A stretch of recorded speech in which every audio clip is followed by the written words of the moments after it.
we have a problem. Hello, welcome back to the channel. I'm Damo, and on today's video, I'm going to take a little step back in time to when we did a track day that didn't end so well in the Lotus Evora. Before we get started on this video then, please, if you haven't done already, subscribe to the channel, click the little bell icon, then you'll get notified whenever we do another video. If you have already subscribed, thank you so much for supporting the channel. Thanks for writing in the comments, telling us what you think, and for giving the thumbs up. It really helps, and it's so cool to see. Cheers. So back in February 2019, we took the Lotus Evora S on a track day to Goodwood. I did quite a bit of recording of footage with a view to doing a video at the time, but unfortunately the day didn't end so well, as you will see. So that video actually never got put live until now. So I've gone back over the footage, stitched it together a bit. I'll add my own bit of commentary looking back in hindsight. We no longer have the Evora S, and you can see what happened.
Starting to get helmet right, so we've done the driver briefing.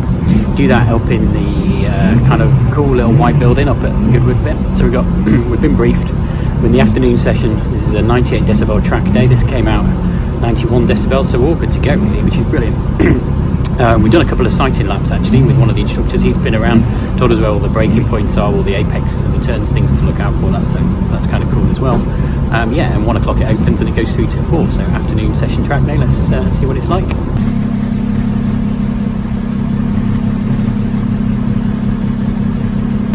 Just got the Evora here warming up. Got the engine nice and warm, which will be good.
Right, first lap down, or first session down, 15 minutes, pretty good.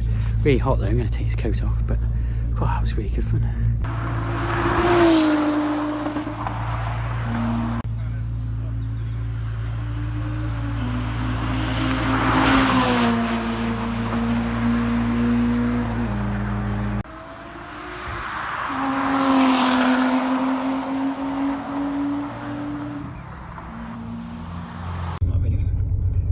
There we are, 2 15-minute sessions around the Goodwood track. I haven't been keeping track of count of the laps, but there we go, 10.3 miles to gallon. That's in a non-sport mode situation as well, 10.3.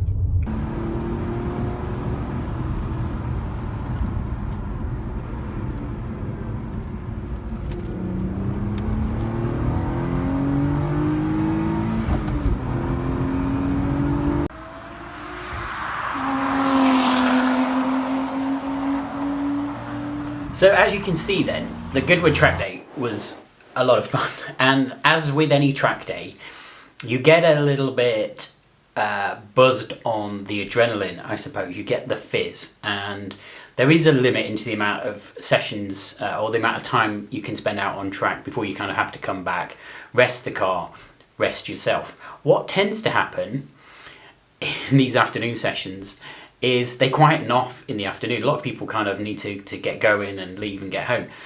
That means that actually the turnaround for getting back on track is quicker, and the track quietens down a bit. So it's really, really tempting to go back out and just kind of keep going back out and getting the most out of it, which is what I did. And that's arguably probably one of the reasons why the problems arose with the Evora, because I probably pushed it a little bit too hard towards the end, which in hindsight maybe I shouldn't have done.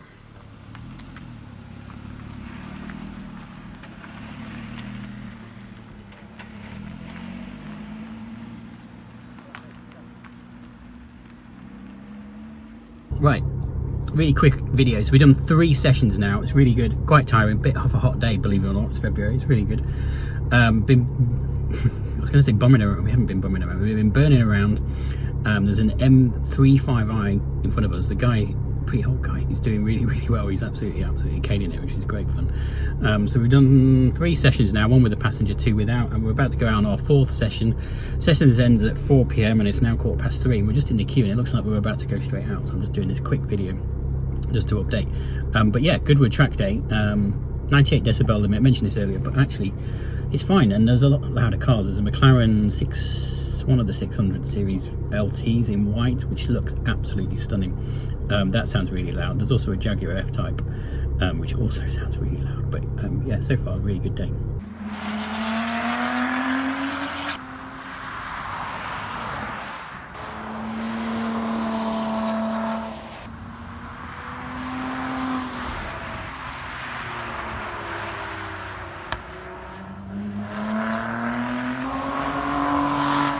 So in this little bit, I'd been driving the car around the track, heard a little rattle, almost like I'd driven over some gravel, and it had flung up underneath the body of the car. And in fact, at first, that's what I thought I had done.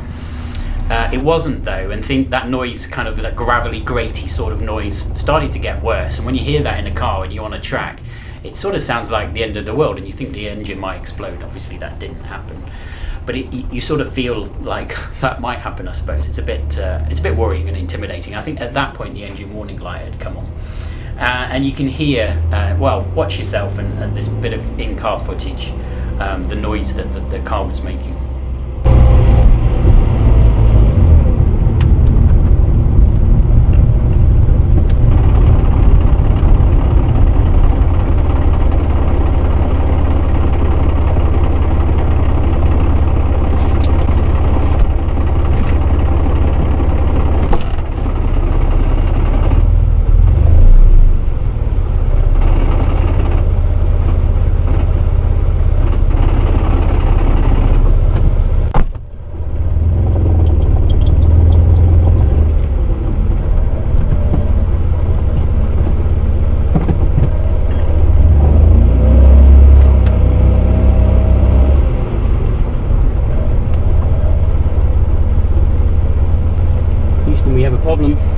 So there we are, the track day was over.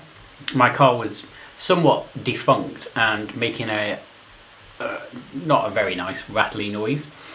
What did I do? Well, we were staying at the hotel nearby, and I managed to drive the car back to the hotel. It was still a bit rattly, it was okay. It's difficult to know what to do in those circumstances when you don't quite know what the problem was. In hindsight, I should definitely not have proceeded to drive the car back to the hotel or anywhere really. That was a mistake, but fortunately no real damage or significant problems did occur. I drove it back to the hotel. The next morning we were due to drive home. I test drove it in the morning to make sure it was kind of okay. There was no noise whatsoever, which was a bit of a relief. The engine warning light was still on, and I continued the next day to travel home, which was about 45 miles back from Goodwood. Again, I probably shouldn't have done that. A few days later, well, let me explain, or let my historic self explain what happened a few days later. There we are. It's very windy today, so apologies for the wind noise. Can you see that? Looks like beautiful beehive-esque thing, but actually it's not. It's the inside of a catalytic converter. It's like the car has got gallstones and it's peed them out finally. This, I can only assume, was spat out of the exhaust. This, I can only assume, got so hot when I was doing the track day, was causing the rattle. This, subsequently, since driving it, is what's now throwing the error code. I suspect the catalytic converter on the car is screwed. Okay, so in summary then, I covered a few bits. There's a few sort of bookends to this video, I suppose. There is the Evora sound test video that I did to see whether it would actually pass the sound test at the track day. In hindsight, that was the least of my worries, really. There's the Evora closure video that I did after I'd sold the car. And I also videoed myself fixing the catalytic converter. So if you're interested in that, I'm going to try and put that video together and pop that out as well, because I only managed to do one side. There's two on the V6, but sort of either side. Both are really, really hard to get at without taking the engine out. Nobody wants to do that. But I did manage to do one, and I got another specialist Lotus company to do the other. So I'll throw together a video.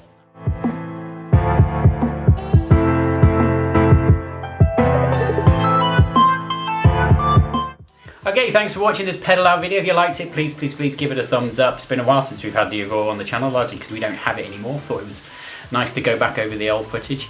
Write in the comments, tell me what you think. Subscribe to the channel and tune in again soon for more car videos. Cheers.